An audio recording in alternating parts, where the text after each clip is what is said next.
The starship Vigilant drifted silently through the darkness of space. Its sleek hull reflected the distant starlight as it patrolled the edge of human territory. Inside the command center, Captain Ben Miller stared at the display showing the latest battle reports from the alien war raging just beyond their borders. For 300 years, the Vikaran Dominion and the Altari Confederation had fought across thousands of star systems. Neither side gained any real advantage. The war had become part of life for both civilizations. Young Vikarans and Altari were born, grew up, and died knowing nothing but conflict. Humans had watched from a distance since they first developed faster-than-light travel 2 centuries ago. The United Earth government had strict rules about staying neutral. They focused on building their own colonies and developing their technology without getting involved in the ancient alien conflict. Captain, incoming transmission from Earth. Command, said Lisa Chen, the communications officer. Her fingers moved quickly across the holographic interface. Miller nodded. Put it through to my station. The stern face of Admiral Jack Peterson appeared on the screen. The lines around his eyes had deepened since Miller last saw him. Captain Miller, we have a situation, Peterson said without greeting. A research outpost near Proxima Centauri has been destroyed. We have confirmation that both Vikaran and Altari ships were involved. Miller felt a chill run down his spine. Casualties? All hands lost. 73 scientists and support staff. Peterson's voice remained steady, but Miller could see the anger in his eyes. They were studying stellar formation. No military value whatsoever. This isn't the first border violation, Miller said. No, but it's the first with human casualties. Peterson leaned closer to the screen. The Security Council has voted. Earth is officially entering the conflict. Miller sat straighter in his chair. For 200 years, humanity had maintained its neutrality while building up its forces and developing technologies neither alien race had imagined. Earth ships were smaller but faster. Earth weapons were fewer but more precise. And Earth had secrets the aliens knew nothing about. The Vigilant will join the first response group, Peterson continued. You'll rendezvous with the fleet at these coordinates. Data streamed across Miller's secondary screen. Sir, we're talking about facing civilizations that have been waging interstellar war for centuries, Miller said. Peterson's expression softened slightly. Ben, they may have been fighting longer, but they haven't been fighting smarter. While they've been throwing the same technology at each other for 300 years, we've been watching, learning, and developing countermeasures for every weapon in their arsenals.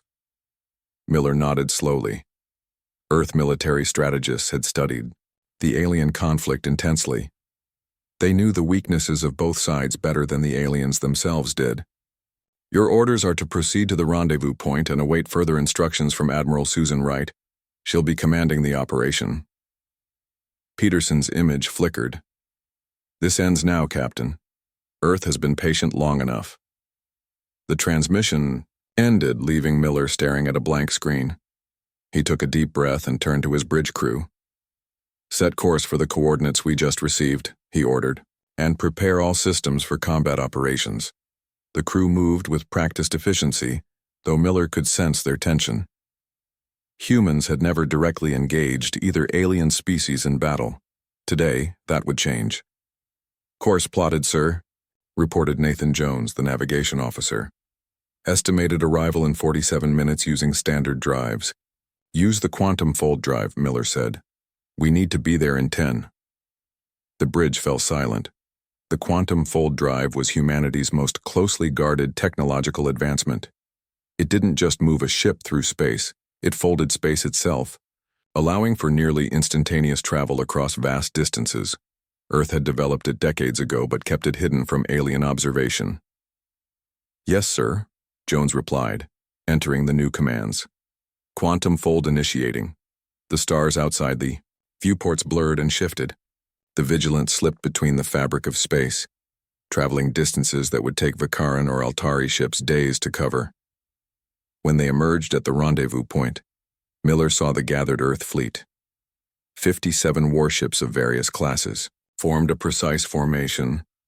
At the center was the UES Determination, Admiral Wright's flagship, Incoming transmission from the Determination, Chen announced. Admiral Susan Wright appeared on the main view screen. Her gray hair was pulled back in a tight bun, and her blue eyes held a steely determination. Captain Miller, welcome to Operation Checkmate, she said. Your ship will join Strike Group 3 under Captain Sam Harrison. Understood, Admiral, Miller replied. May I ask what our objective is? To end a war that has lasted 3 centuries, Wright said simply. The Vicarans and Altari have never faced an outside force. They've grown complacent, focusing only on each other. Today they learn that humans don't just observe, we act. The tactical display activated, showing the operation's 5 phases. Miller studied it carefully. The plan was elegant in its simplicity, yet revolutionary in its approach. This isn't about revenge for our lost research station, Wright continued. It's about forcing a peace that these species have been unable to achieve on their own. We have the technology and the tactical advantage to make it happen. And if they refuse to stand down? Miller asked. Wright's expression hardened. Then we demonstrate exactly what happens when you provoke a species that has spent 2 centuries preparing for a war they hoped would never come. The briefing continued as more ships arrived. Earth's response force grew to over 100 vessels, a small number compared to the thousands of warships the aliens commanded, but each human ship carried technology that would change the nature of warfare in this sector of the galaxy. In his quarters later, Miller reviewed the mission details. Earth wouldn't try to destroy the alien fleets. That would just continue, the cycle of violence.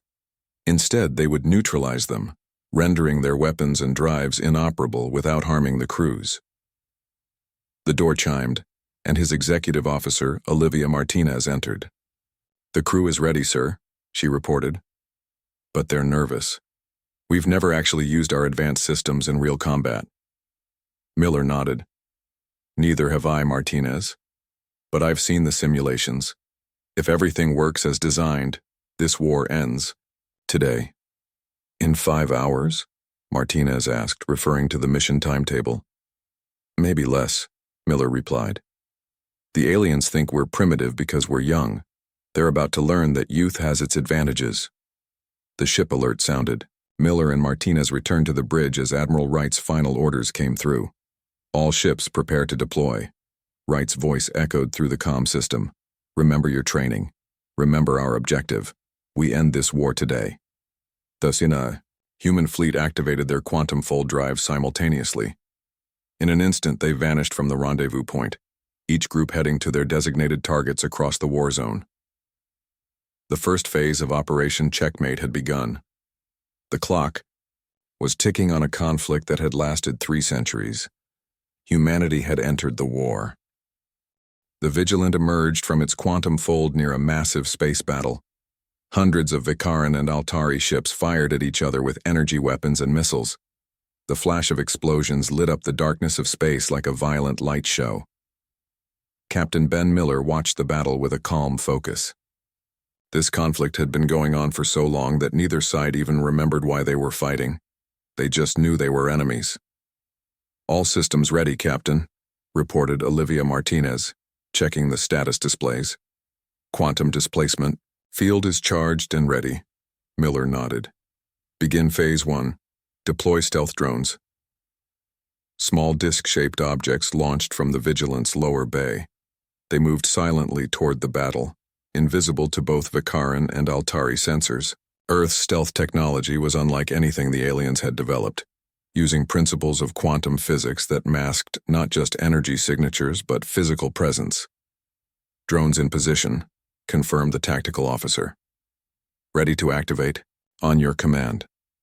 Miller opened a channel to the other human ships in his strike group. All vessels, this is Captain Miller. Commence Phase 1 on my mark. He paused, taking one last look at the battle that had raged for centuries. Mark.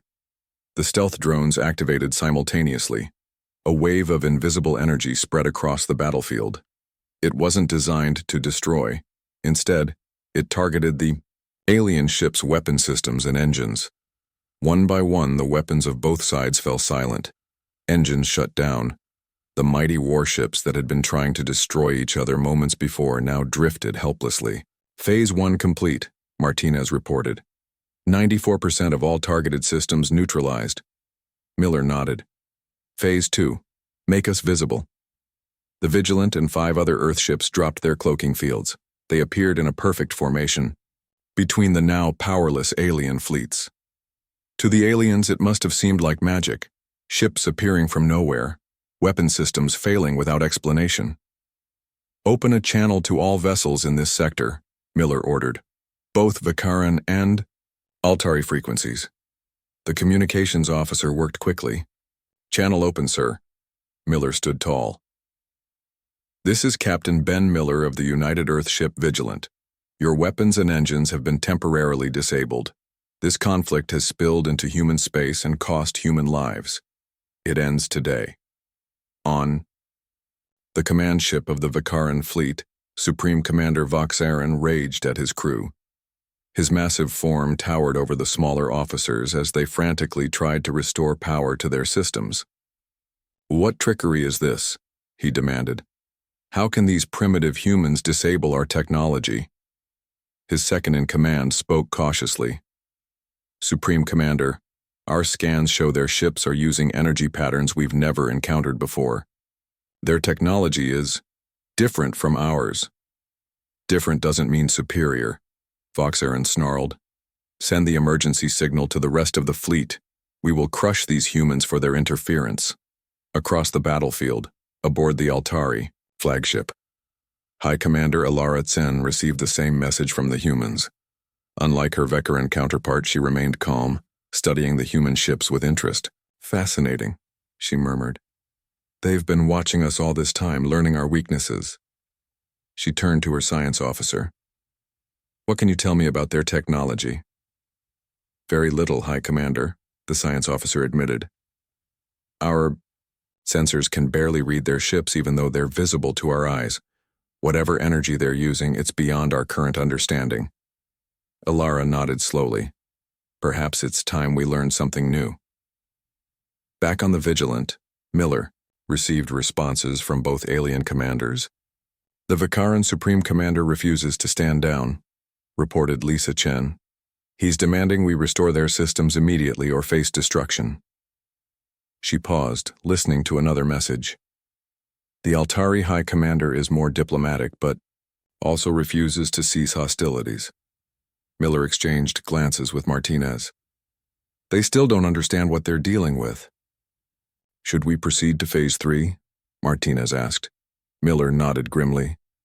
Inform Admiral Wright that we need to move to Phase 3, the demonstration. While Miller's strike group held position, another group of Earthships led by Captain Sam, Harrison approached a small uninhabited moon that orbited the nearby gas giant. The moon was roughly 200 kilometers in diameter, a perfect target. This is Captain Harrison. His voice came through on the fleet-wide channel. Preparing for Phase 3 demonstration, his ship, the UES Resolute, positioned itself near the moon. A single missile launched from its forward bay. The projectile was small, barely visible even on enhanced views. When it struck the moon, there was no explosion. Instead, the entire moon seemed to shimmer for a moment. Then, before the watching alien crews, it simply vanished. Where a solid, planetary body had been moments before, there was now only empty space. The quantum displacement weapon had converted the entire moon, every atom of rock and ice, into energy, and then safely dispersed that energy into subspace. It was a weapon that could, in theory, do the same to an entire planet. Captain Miller opened the channel to both alien fleets again. What you just witnessed was a Class 1 demonstration of Earth's quantum displacement technology. We could have targeted your ships instead of that moon. We chose not to. He let his words sink in before continuing. Earth has maintained neutrality in your conflict for 2 centuries. During that time, we've developed technologies neither of your civilizations has conceived of. We don't want your territories. We don't want your resources. We want peace. Both alien flagships, the commanders watched the recorded footage of the moon's disappearance with growing horror. The implications were clear. If the humans could do that to a moon, they could do it to any ship, station, or even planet. Voxaran's rage turned to concern. For the first time in his military career, He faced an enemy with truly superior technology. Elara Tsen came to a similar conclusion more quickly. They could have destroyed us all already, she told her officers. Instead, they disabled our weapons. They're showing restraint. Miller continued his message. In exactly 30 minutes, representatives of the United Earth government will arrive to discuss terms for a permanent ceasefire between your civilizations. I suggest you use that time to consider your options carefully. He nodded to Chen to cut the transmission. Do you think they'll agree? Martinez asked quietly. Miller looked at the disabled alien fleets on his view screen. They don't have much choice. But old hatreds die hard. He turned to his tactical officer. Keep the quantum displacement field charged. If either side somehow restores their weapons, I want to be ready. Across the battlefield, other human strike groups were delivering the same message to different sectors of the war zone. In 5 locations simultaneously, moons or asteroids vanished as demonstrations of Earth's power. The war that had lasted 3 centuries was approaching its final hour, and humanity had orchestrated it all with surgical precision. Admiral Susan Wright arrived at the battlefield aboard the UES Determination. Her ship was larger than the Vigilant, built specifically for diplomatic missions. It had a large conference room where representatives from different worlds could meet safely. Wright stood by the viewports watching as her ship approached the disabled alien fleets. She wore her formal uniform with medals that showed her many years of service to Earth. The Vikaran Supreme Commander and Altari High Commander have both agreed to come aboard, reported her aide, Lieutenant Paul Rivera. They'll arrive in separate shuttles within 10 minutes. Wright nodded. Have we received updates from the other battle zones? Yes, Admiral.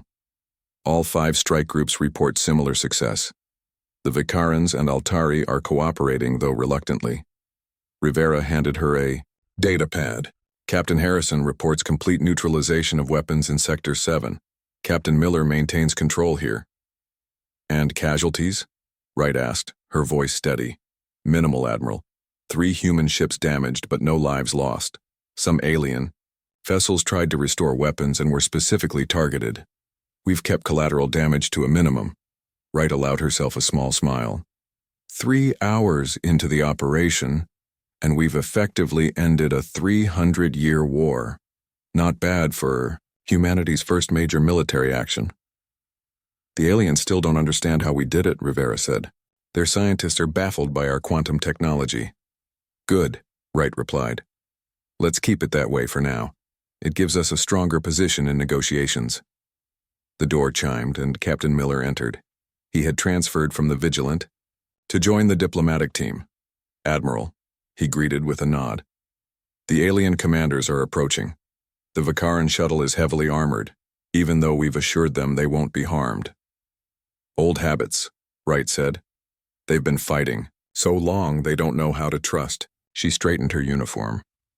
Let's show them that humans keep their word. The alien commanders arrived with small security teams. They were escorted to the conference room, where they saw each other face to face for the first time in the war. Supreme. Commander Voxaran of the Vekarans was tall and powerfully built. His scaly skin was dark green and bony ridges protected his head. His eyes were yellow with vertical pupils that narrowed as he looked at the Altari commander. High Commander Elara Tsen of the Altari was shorter, but moved with grace. Her skin was pale blue and her eyes were large and completely black. She had no hair, but delicate patterns were etched into her skin, showing her high rank. The 2 commanders instantly tensed when they saw each other. Voxaran's hand moved to where his weapon would normally be, but the humans had required all weapons to be left behind.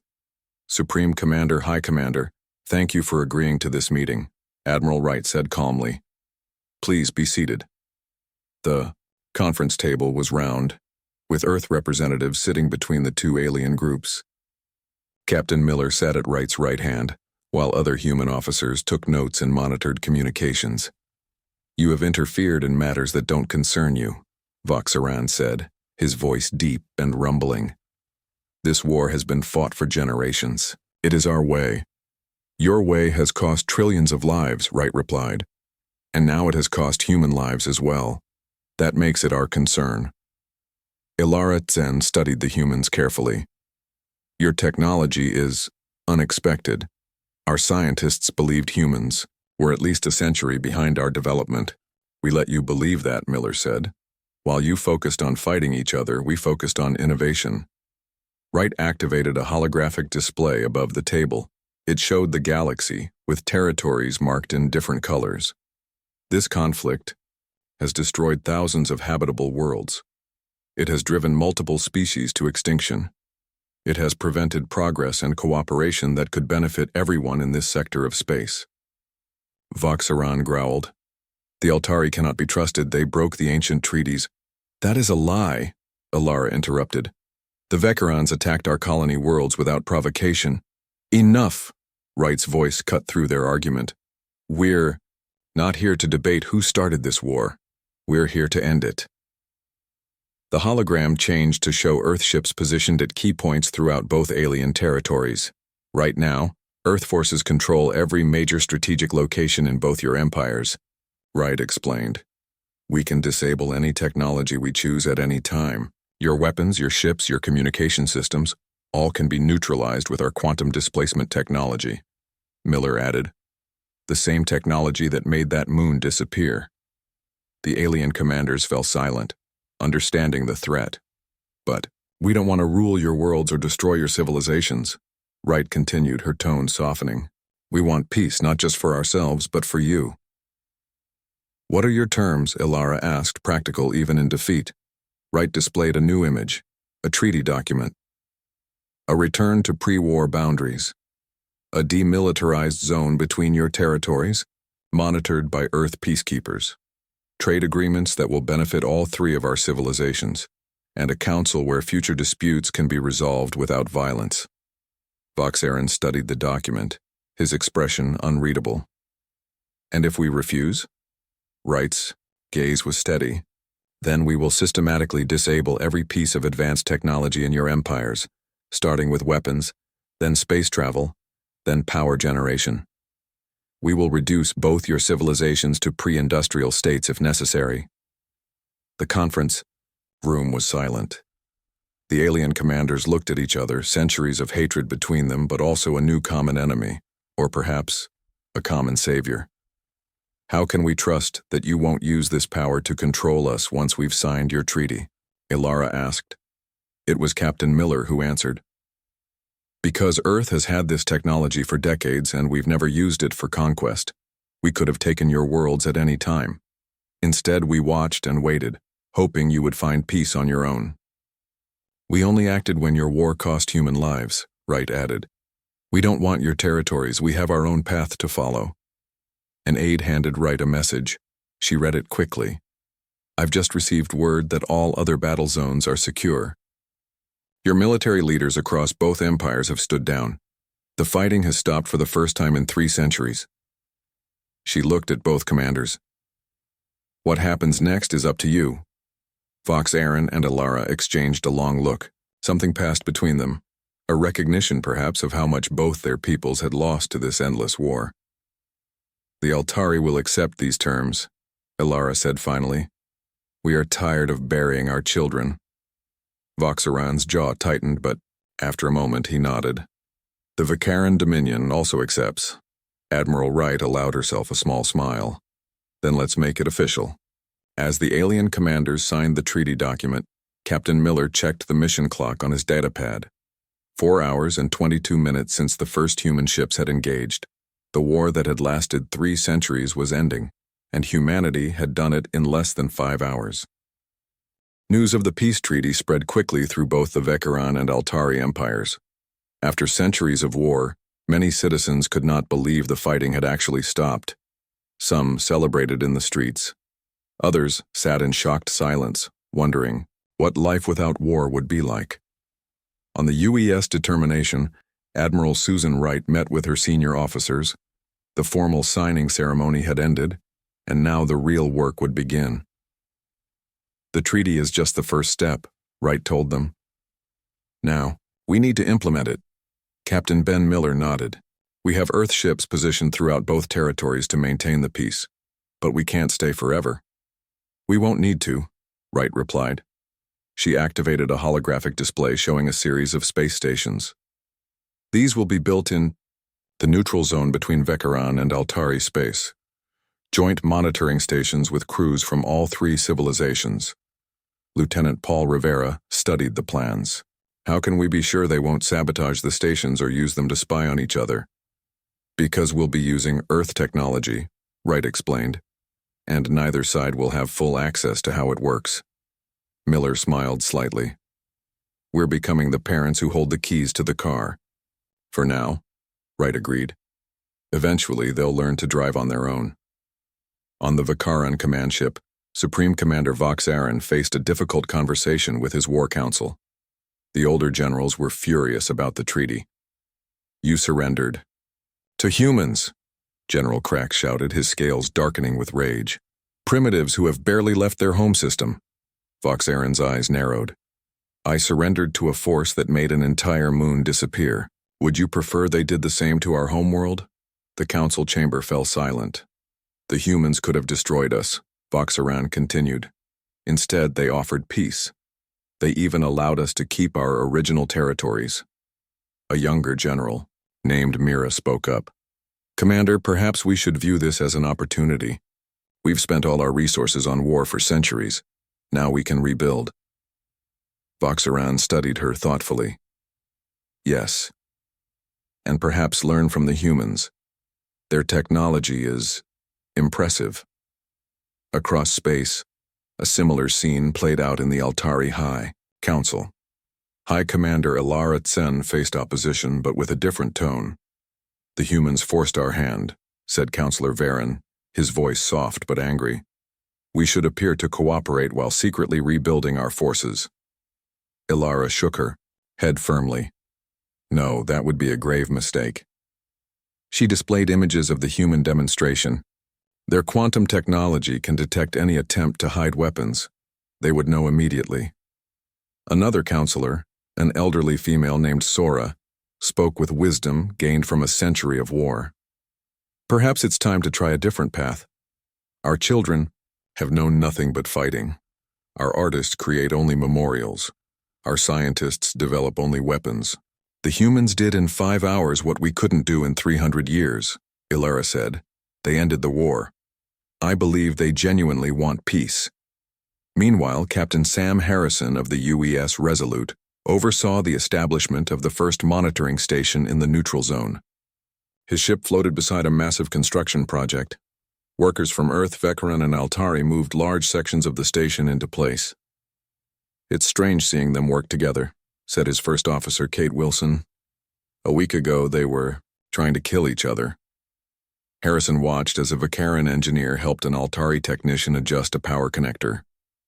People can adapt quickly when they need to, even aliens. Do you think it will last? Wilson asked. Harrison considered the question. The hatred runs deep.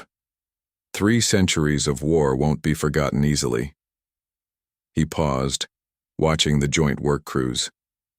But having a common goal helps.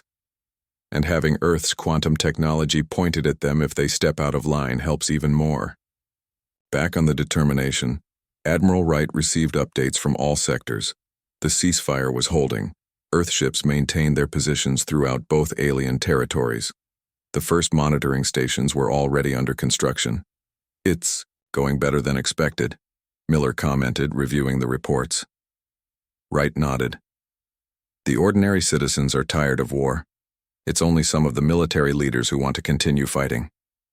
Human history was the same, Miller said. Those who don't do the fighting are often the most eager for it to continue. At that moment, Lieutenant Rivera entered with an urgent message. Admiral, we've detected unusual energy readings from a Vekaran military base near the border. It appears they're trying to reactivate weapon systems we disabled. Wright's expression hardened. Specific location? Military base on Drakari 4, General Crax's command. Not surprising, Wright said. He was the most vocal opponent during the treaty signing.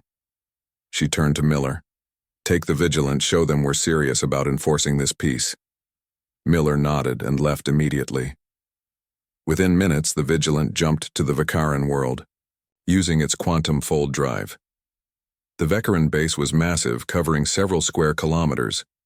Deep underground, General Krax had gathered a team of scientists trying to reverse engineer the human technology that had disabled their weapons.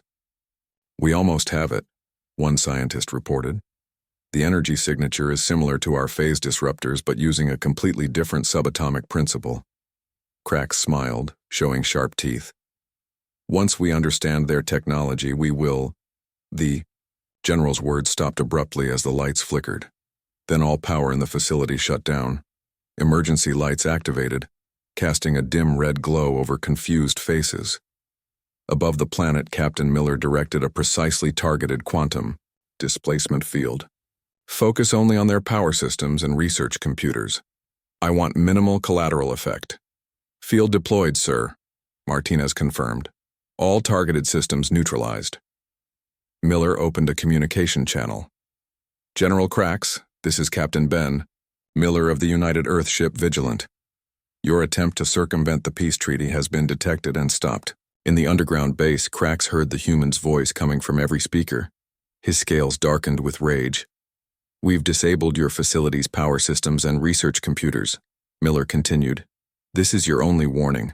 The next violation will result in the complete technological regression of your entire command." Krax roared in frustration, but he knew he was defeated. The humans had detected his operation within hours and shut it down with surgical precision. Across both alien empires, similar small rebellions were quickly identified and neutralized. Each demonstration reinforced the same message. Earth was watching, and Earth had the power to enforce the peace. 4 hours and 45 minutes after humanity entered the war, the last pocket of resistance surrendered. The 3-century conflict was truly over. 1 year after the 5-hour war, representatives from Earth, the Vikaran Dominion, and the Altari Confederation gathered on a newly constructed space station.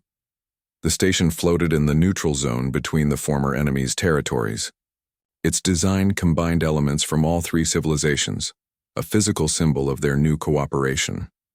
Admiral Susan Wright stood at the large viewport, watching ships arrive for the ceremony.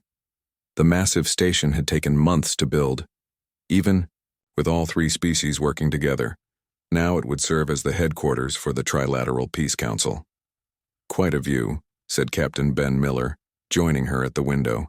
He had been promoted after the war but kept his position on the Vigilant, which now served as a peacekeeping vessel. Wright nodded. "A year ago, those ships would have been firing at each other. Now they're docking side by side. Most of them, anyway," Miller said. "We still have isolated incidents." "But fewer each month," Wright replied. "The younger generation is embracing peace faster than their parents." Inside the main council chamber, delegates from all 3 civilizations took their seats. Supreme Commander Vox Aaron represented the Vikarans, though his title was now largely ceremonial.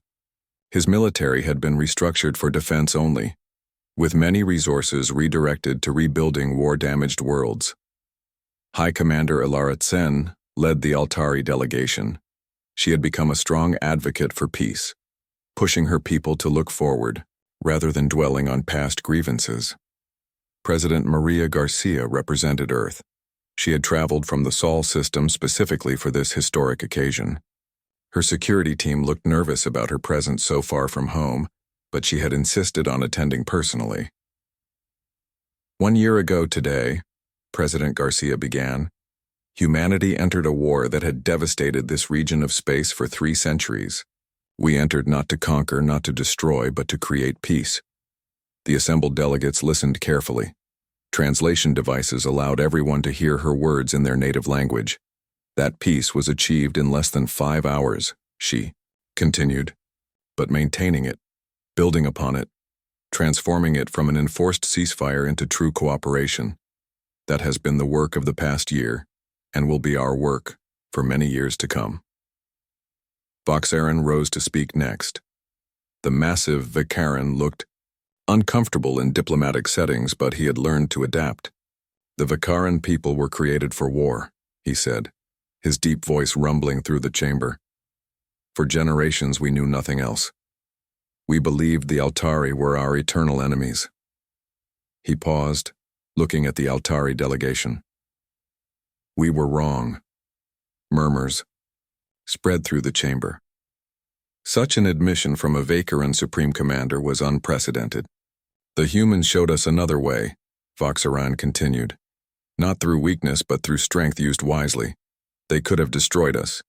Instead, they forced us to find peace. His yellow eyes moved across the room. My grandfather would call me a traitor for saying this, but I am glad they did. When Alara Sen spoke, her approach was more practical. This past year, joint Altari-Vakaran human projects have begun to heal worlds damaged by war.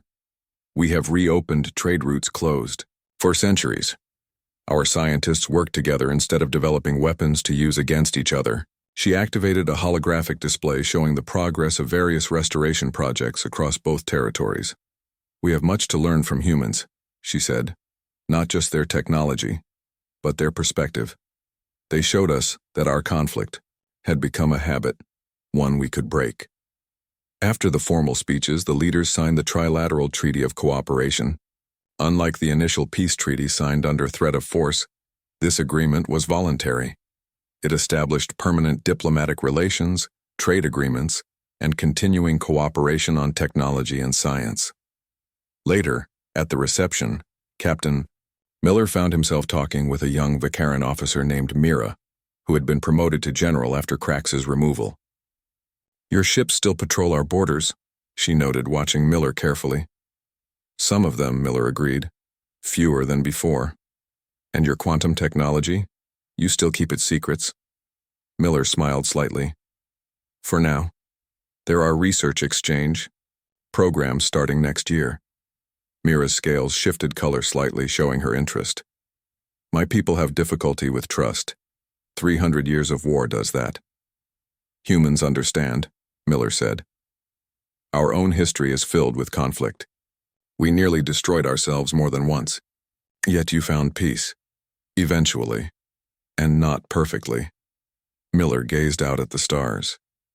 We still have our problems, but we learned that cooperation accomplishes more than conflict. Across the room, Admiral Wright was speaking with both Supreme Commander Voxaran and High Commander Ilara. The conversation seemed tense but civil. Some of my generals still resist this peace, Voxaran admitted.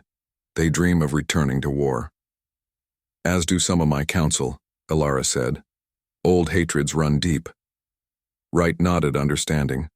That's why we maintain our presence. Not as conquerors, but as peacekeepers. We'll stay until we're no longer needed. And if we decide we want you to leave? Voxaran asked, testing her. Wright met his gaze steadily. When both your peoples truly want peace more than they want war, we'll go, but not before. The reception continued late into the night. Representatives from all three species talked, sometimes awkwardly, sometimes with genuine interest. Cultural exchanges had begun over the past year, with art, music, and literature being shared across formerly closed borders. On the final day of the conference, a memorial was unveiled. It honored the trillions of lives lost during the 3-century war.